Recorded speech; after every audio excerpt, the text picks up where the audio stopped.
Good afternoon. It is Saturday, the 9th, and I know what you're ready for. You're ready for some low income football? Yep. You've probably heard about it. It's the Alliance of American Football. And I mean that in giant air quotes because most people don't know what it is. There was an ad, though, on it during CBS. So what is it? Is it a rebirth of the XFL? No, actually, that's next year. But it does kind of relate.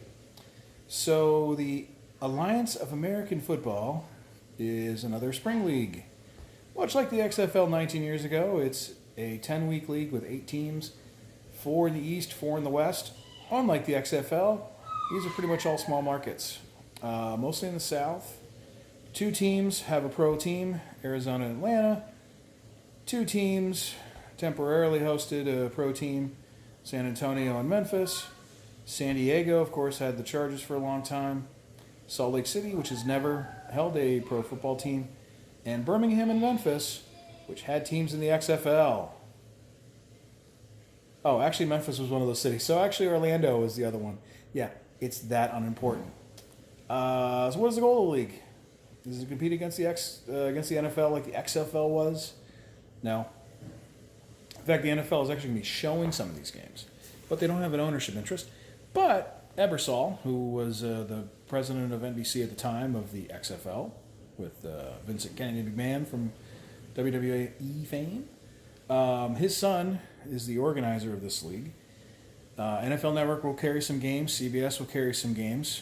I don't know if they'll have a catchy title like the big game at the end for the championship, but it will be played in Vegas at the Sam Boyd Field in, I think, 12 weeks. Yeah, that's about it. So what is the goal of the league? Put some more butts in seats. It doesn't conflict with the NFL. I don't even think it conflicts with the CFL in scheduling timing. Each team's going to have 52 players. Decent amount of salary for the guys. And they're trying to make the game faster.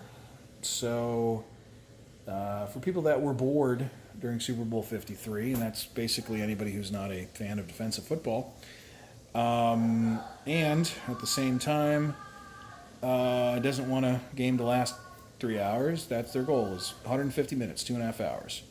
Rolling clocks, no timeouts, no television timeouts,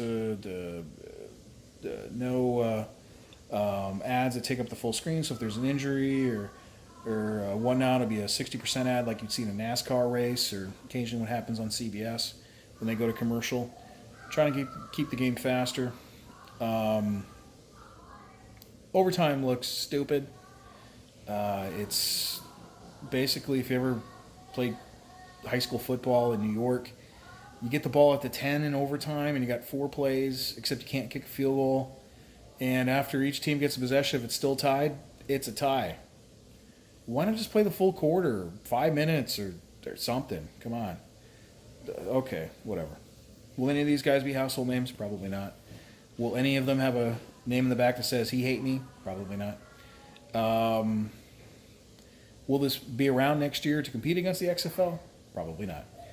But for the next 10 weeks of the regular season and 2 weeks of playoffs, if you pay attention, and you probably won't, games will be on CBS, NFL Network, TNT. Alrighty, we'll see how awful it is. Game time is at 7 o'clock tonight on the 9th. Thanks.